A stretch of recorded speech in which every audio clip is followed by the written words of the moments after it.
Hello, and welcome to this edition of the Harrisburg Heat Flash. We're joined right now by Harrisburg Heat bench boss Tarik Walker. Coach Walker, thank you for joining us and taking some time. Our topic of discussion today is the upcoming tryout for potential Heat players. First of all, Tarik, talk about what the basics of a tryout like this is for. Well, we at the stage that we were at right now, we were needing to fill in some players. We had some exodus of some players that moved away because of work, or some of them going away to go to school. So we just basically needed to fill in some spots, and we were able to put this tryout on to find some players. Can you say potentially, not necessarily an exact number, how many spots you may be looking to fill? We're looking to fill about 5 or 6 spots. We don't have anyone signed right now.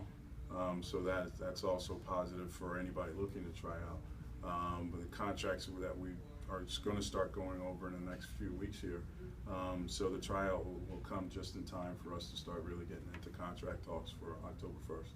And I would think that in a tryout like this, one of the things you're hoping to engender is a great deal of competition. Well, definitely. I mean, I've always said to the guys that there isn't a spot that's secure. We're always looking to improve ourselves and get better, and in order to do that, we have to have competition. We have to have competition in practice, and we expect competition in the tryout as well.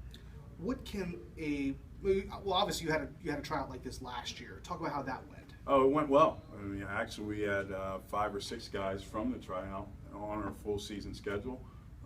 Very good competitors to our team, and we're expecting to bring those guys back. And so a tryout can be very positive for both player and for organization.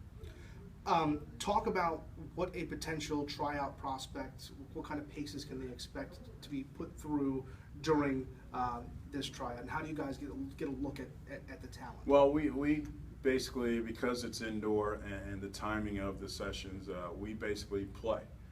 We want to see creativity of the guys, see how they adjust to the indoor game.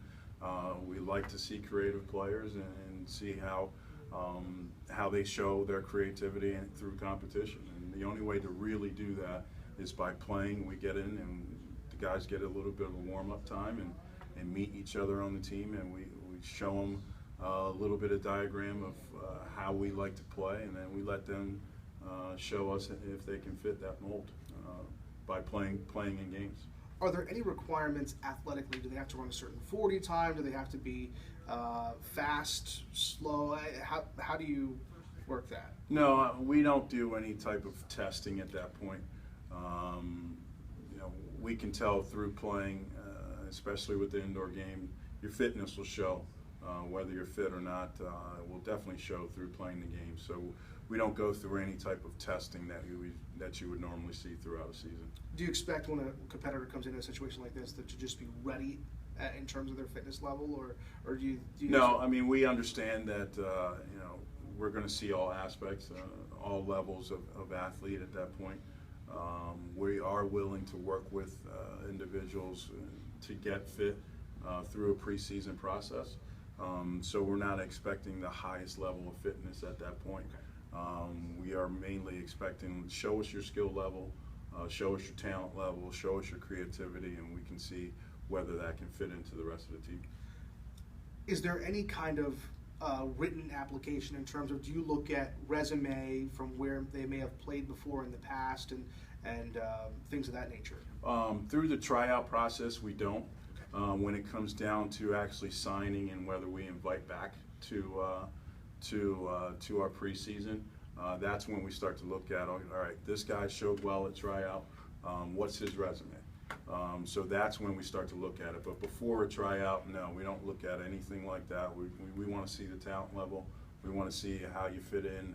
Can you adapt to what we expect from as coaches?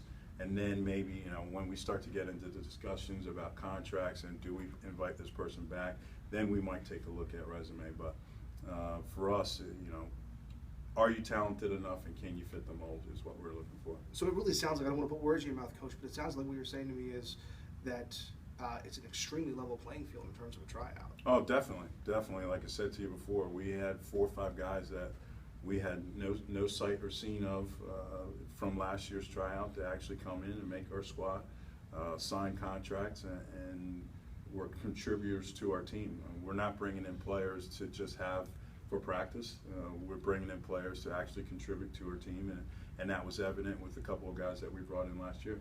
Roughly how many guys showed up last year? How many bodies did you have out last year? I think last year we had about 45 to 46 players, somewhere in there, and we actually did a 2-day session last year. We added a session on Sunday because we just felt that it was necessary, and that might be the same situation here, but what we have planned for this tryout is just the 2 sessions on Saturday. But it's fair to say that you'll do whatever you need to do in terms of get the right look at these players. Of course, we want to be fair, obviously, to everyone. We try to give a fair evaluation of every player, so if we can't get that fit in within the 2 sessions, we will possibly add another one. Are you at liberty to talk about some of the key losses from last year's roster?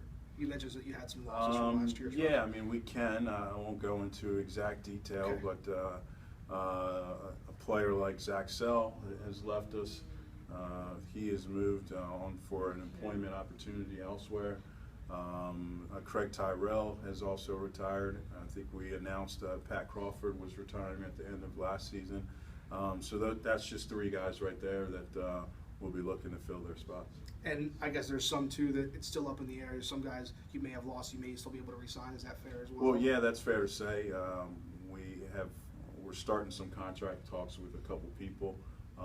So if those contract talks go well, obviously those spots are taken. If they're not, then some spots may open up as well.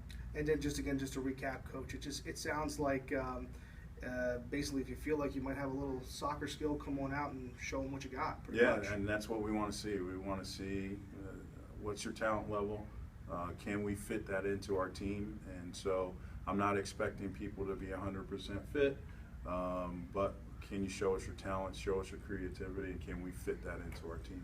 That's all we're looking for through the 2 days of 2 sessions that day. Any cool stories or anything that you remember from last year's tryout that you'd like to share with potential tryout players? Well, I mean, the coolest story that we had was probably George Nabasi, who was a player that came to us through a tryout last year.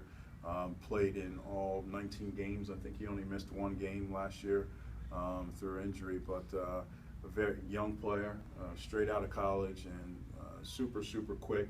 I don't know if you remember George. I do remember George. Super quick player. We loved his speed, and he just fit the mold perfectly, and it was one of our true stories to tell about. And one thing I even remember about George is when you and I were talking about things in the preseason last year, you felt George was going to be a real key member of the roster, Mm-hmm. and it turned out it was kind of a good development year for George. Yeah, last it year. was, and he's going to be returning this year. We're expecting him to return, I should say, and I'm expecting him to build and develop, and he's just been one of those diamonds in the rough that we found, and very happy and proud to have him with our organization. Thank you, Coach. That is a really exciting story. And thank you for your time with this edition of the Harrisburg Heat Flash. Thank you. Stay tuned. We're going to have more news as it comes up as the old off-season winds to a close and the new season begins. For this edition of the Heat Flash, I'm Max Stevens. Thank you for watching.